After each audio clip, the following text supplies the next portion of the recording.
Yo, what's up guys, and welcome back to Best in Rotak YouTube channel. Sama gue Malvin. Dan di video hari ini kita nggak bakal review gadget guys. Kita agak sedikit geser. Kita pindah segmen ini, segmennya Beat Auto atau Beat Auto.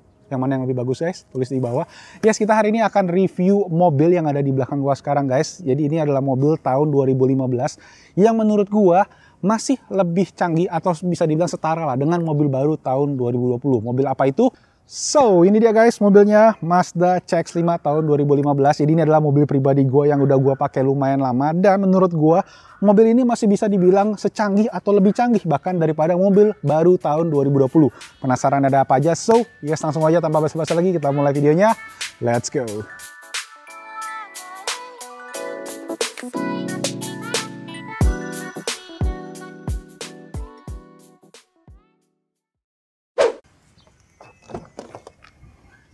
Alright, let's. Oke, kamera udah set. Kita hidupin AC dulu biar adem. Let's go.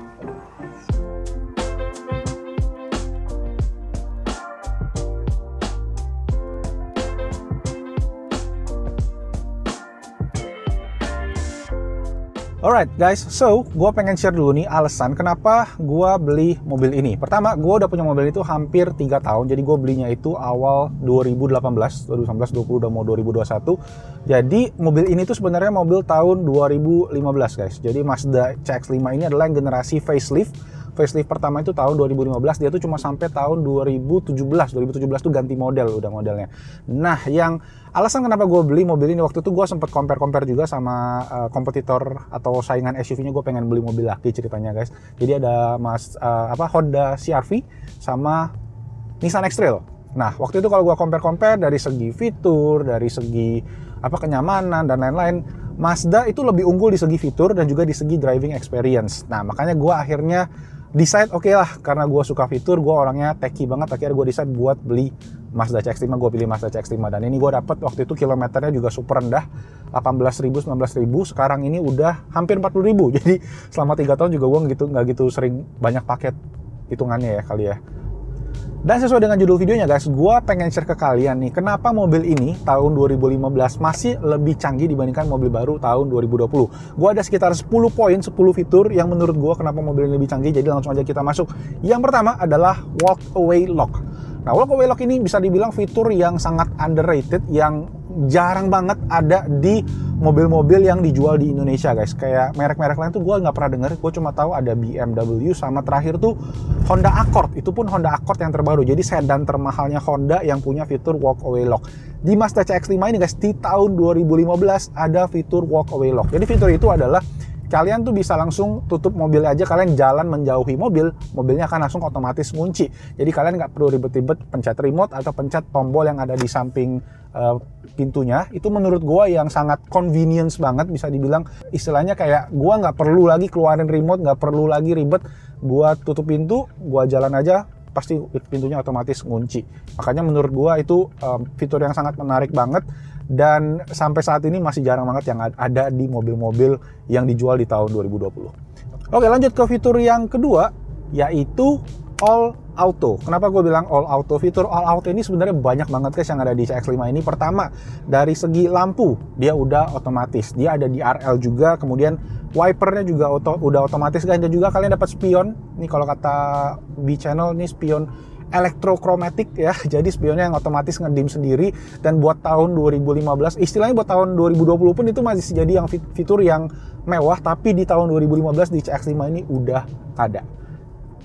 Yang ketiga menurut gue juga menarik di mobil ini adalah sensor parkir. Jadi dia ada sensor parkir depan, sensor parkir belakang, plus ada kamera juga di belakang. Walaupun kameranya tuh nggak ngikutin setir, tapi menurut gue itu sebuah fitur yang sangat-sangat membantu juga. Biasanya mobil-mobil di tahun 2020 ini either cuma punya belakang atau cuma punya kamera doang, nggak ada sensor parkirnya. Jadi ya itu yang bisa dibilang fitur plus juga dari si Mazda CX-5 di tahun 2015. Lanjut ke yang keempat, ini gue pengen bahas tentang entertainment-nya. Jadi Mazda CX-5 ini yang versi facelift tahun 2015 itu udah pakai si MZD Connect. Mungkin kalau teman-teman yang udah ngikutin Mazda, pernah nonton reviewnya, pasti tahu MZD Connect adalah entertainmentnya Mazda. Jadi head unit segalanya itu udah terintegrasi dengan si mobilnya, nggak pakai head unit yang third party atau head unit Android yang ada di mobil-mobil brand sebelah. Dan menurut gua sendiri guys, MZD Connect ini bener-bener bisa dibilang simple tapi future proof. Future proofnya apa? Gua guys pasang Android Auto dan Apple CarPlay di MZD Connect ini, dan katanya si yang installernya itu guys, insinyurnya Mazda itu bisa mikir kayak 5 tahun ke depan ya, bisa lucu banget. Karena waktu itu kan 2015 mungkin belum ada Apple CarPlay sama Android Auto. Dia udah siapin satu buah soket untuk konekin si Android Auto dan Apple CarPlay-nya guys. Jadi dia bisa nambah lagi. Jadi gue nambah modul gitu, gue beli modul ekstranya dipasangin sama installernya. Dan sekarang head unit Mazda Connect gue ini udah bisa Apple CarPlay dan Android Auto. Plus gue juga beli satu buah dongle lagi tuh bisa Apple Wireless CarPlay. Jadi gue nggak bisa colok-colokin lagi, udah ada di layarnya.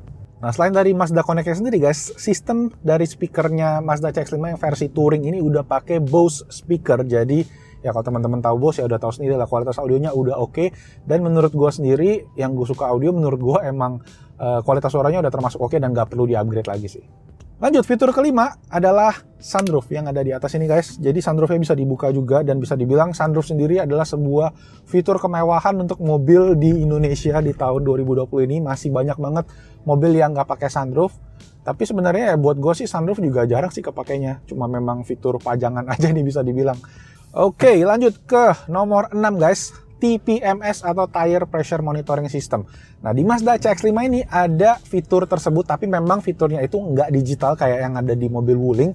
Dia itu cuma sekedar sensor doang yang ngasih tanda kalau ada ban kalian itu yang kempes. Misalnya kayak gitu. Jadi ada ban kalian yang anginnya kurang, dia akan ngasih tanda di speedometer, tapi dia nggak ngasih tahu nih sebenarnya di ban yang mana. Jadi cuma kasih tahu aja. Kalian mesti ngetesin sendiri tuh satu-satu. Jadi gue waktu awal-awal beli gue sempet bingung karena sensitif banget. Karena kalau kalian di bawah 30 itu sudah sampai 28 dia udah bunyi guys. Jadi makanya mobil ini mesti kayak anginnya mesti tetap selalu di atas 30, 32 atau 33 kayak gitu.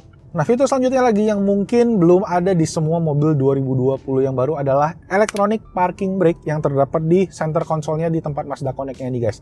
Mobil ini memang udah ada electronic parking brake tapi nggak ada auto brake hold, jadi ya 50-50 sih, tapi tetap aja it's appreciated. Tahun 2015 mobil ini udah pakai electronic parking brake. Oke, nomor 8 guys, fitur berikutnya yang masih nggak ada mungkin di mobil 2020 adalah fitur iStop. iStop itu apa? iStop itu adalah kayak mesinnya mobil ini bisa otomatis mati pas kalian lagi di lampu merah atau pas kalian lagi stop gitu guys. Fitur ini sebenarnya gua antara love and hate, karena gua pernah pakai fitur ini waktu gua nyetir di luar negeri, itu kepake banget karena kita ya jalanannya teratur, sedangkan di Indonesia itu jalanannya kan banyak stop and go. Jadi ujung-ujungnya fitur ini tuh lebih ngeborosin aki, dan gue sendiri emang sering banget ganti mobil. Aki mobil ini tuh mesti ganti setahun sekali guys. Kalau gue pengen matiin iStopnya, gue harus matiin setiap kali gue hidupin mobilnya, jadi nggak bisa dimatiin permanen. Itu yang gue agak bingung kenapa Mazda kayak gitu. Mending sekalian dihilangin aja iStopnya gitu kan. Karena nggak kepake di Indonesia dan ujung-ujungnya bikin aki boros. Oke, lanjut ke fitur nomor 9 yaitu electric seat. Jadi mobil ini punya electric seat yang di versi touring. Kalau kalian naik satu tipe di Grand Touring itu kalian punya electric seat di kursi penumpang dan juga kursi driver, plus ada memory seatnya. Kalau yang ini cuma electric seat aja. Jadi kalian bisa maju mundur, ada lumbar support juga, sama ada naik turun di bagian pahanya. Lumayan.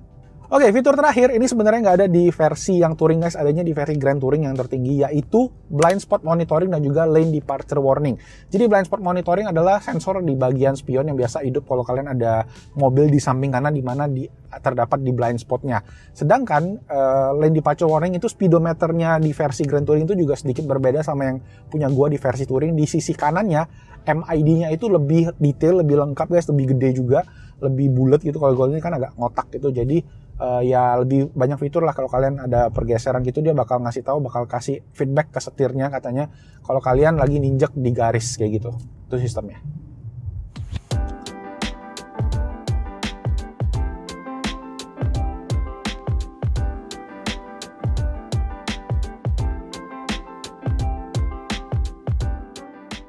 Oke, so itu tadi 10 fitur menarik di mobil Mazda CX-5 tahun 2015 guys, yang masih mungkin nggak ada di mobil baru tahun 2020. Nah, sekarang gue pengen share dulu sedikit juga driving experience atau owning experience gue selama pakai Mazda CX-5 selama kurang lebih 3 tahun terakhir. Oke, pertama mesinnya 2500 cc guys, bensin, tenaganya 187 dk horsepower, dan juga dia itu kompresi mesinnya itu lumayan tinggi, 1:13, karena menggunakan teknologi Skyactiv tadi guys, dia bisa minum Pertamax aja, atau sejenis super lah bisa dibilang ya. Sebenarnya kompresi 113 itu harus minum kayak Pertamax Turbo atau V-Power kayak gitu, jadi bisa dibilang teknologi ini oke banget, dan selama gua pakai sendiri, konsumsi bahan bakar menurut gua buat mobil 2500 cc ini termasuk hemat banget. Gua dalam kota itu penggunaannya bisa 1:8, 1:9, sedangkan penggunaan mix gua bisa dapat 1:10, 1:12 lah. Gua kemarin sempat nyetir ini ke puncak bolak-balik, pas baliknya sih lebih tepatnya gua dapat 1:15 hampir guys. Jadi bener-bener hemat. Gue sempat bahkan itu 5 liter per 100 kilo, tapi itu memang pas awal-awal habis isi bensin doang. Jadi pas dapat momentum yang hemat banget, jalan di tol cuma 60-80, dapatnya hemat banget 5 liter per 100, berarti itu sekitar 1:20. Makanya tadi gue bilang buat mobil 2500 cc 2,5 liter ini mobil yang hemat banget. Walaupun mesinnya hemat guys, tenaganya juga menurut gue oke banget buat kalian kalau di jalanan dalam kota. Pencet gas langsung meluncur guys. Mobil ini bisa dibilang dari segi tenaga walaupun gambot ya, SUV ya, tetap cukup tenaganya, nggak terlalu kurang, nggak terlalu lebih, juga pas aja menurut gua. Dan kalau kalian pengen lebih sporty istilahnya, kalian bisa pakai transmisinya ke mode sport, dan transmisinya ini bukan CVT guys, jadi lebih enak juga dari segi penyaluran tenaga, kalian lebih berasa karena dia pakai tadi 6 konvensional, walaupun konvensional udah pakai teknologi Skyactiv automatic, jadi tetap enak, nggak kalau kita pakai CVT itu berasanya mobil kita nggak kenceng, karena kita pakai transmisi ini tuh jadi lebih berasa kenceng lah tenaganya. Kemudian juga gua itu nambahin pedal shift guys di Mazda ini. Sebelumnya itu nggak ada pedal shiftnya. Ini tuh berupa kayak fitur add-on yang bisa kalian tambahin di bengkel Mazda resmi. Jadi gua ini pasang, ini mungkin waktu awal pertama gua beli, gua pasang karena gua ngerasa kayak tarikan giginya itu kurang pas di gua. Jadi gua lebih suka kalau gua itu bisa punya manual control. Jadi kadang kalau gua lagi pengen kenceng, gua tinggal turunin aja pedal shiftnya, langsung gua tinggal pencet gas, langsung narik. Tapi memang enaknya juga pedal shift ini nggak langsung dominan kayak langsung bikin jadi manual. Jadi kalau kalian pakai pedal shift di awal doang buat turunin gigi, setelah kalian gas dia akan otomatis mati. Jadi itu yang menurut gua juga lumayan canggih. Terus additional lain adalah kayak di spion, ini gue pakai spion auto retract module. Ini gue beli waktu itu di Tokopedia, ada sekitar 600-700 ribu guys sama pasang. Ini fungsinya nanti kalau kalian kayak gue tadi kan ada walk away lock. Jadi setiap kali gue walk away lock keluar dari mobil, dia spionnya akan otomatis kunci. Kalian udah lihat juga tadi di bagian yang pertama ya. Jadi itu tambahan guys, bukan bawaan dari si mobil ini. Terus tambahan lainnya tadi juga Apple CarPlay, Android Auto itu tambahan sekitar 2-3 juta kalau nggak salah, gue lupa ingat, nanti gue taruh aja harganya juga. Plus terakhir untuk info servis dan pajak, ini pasti banyak banget dari kalian yang penasaran juga. Untuk pajaknya ini gue bayar per tahun sekitar 7 juta. Jadi udah lumayan turun-turun guys. Pertama kali gue beli itu sekitar 8 juta, terus sekarang 7 juta, terus tahun yang ketiga ini masih sekitar 7 juta. Jadi kurang lebih segitu. Terus servisnya sendiri, menurut gue sih banyak orang bilang servis mobil Mazda tuh mahal.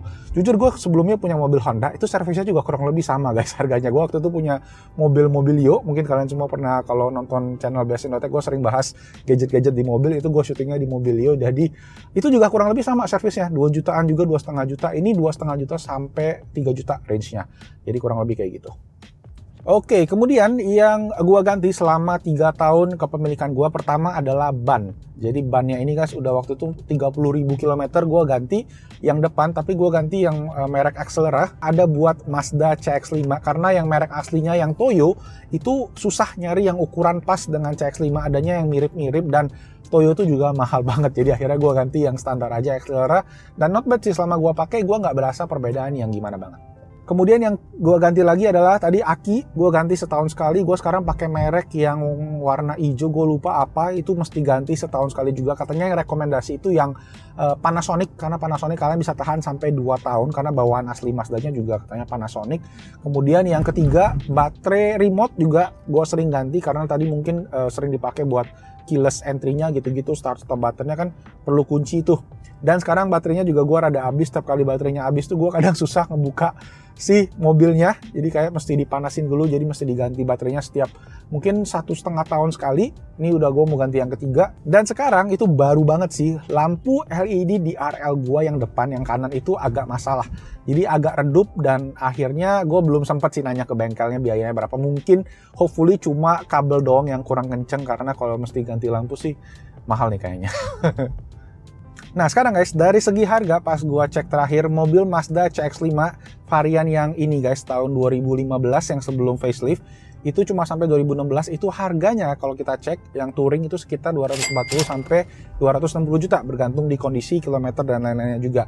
Nah dengan harga segitu guys, kalau gua cek sih sekarang kalian bisa dapat mobil baru kayak ada MG ZS, itu yang gua penasaran juga. Kemudian ada Wuling sih agak tinggi, kalian mesti nambah dikit.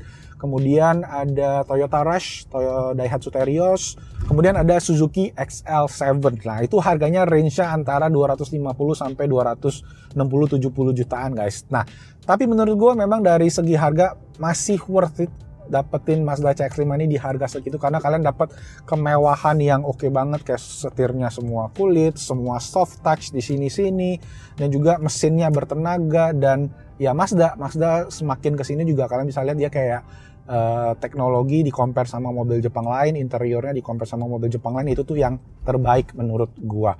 Gua nggak dibayar sama sekali sama Mazda guys, gua cuma memang pengen iseng aja share, karena gua seorang happy customer lah bisa dibilang pas gue beli mobil Mazda ini.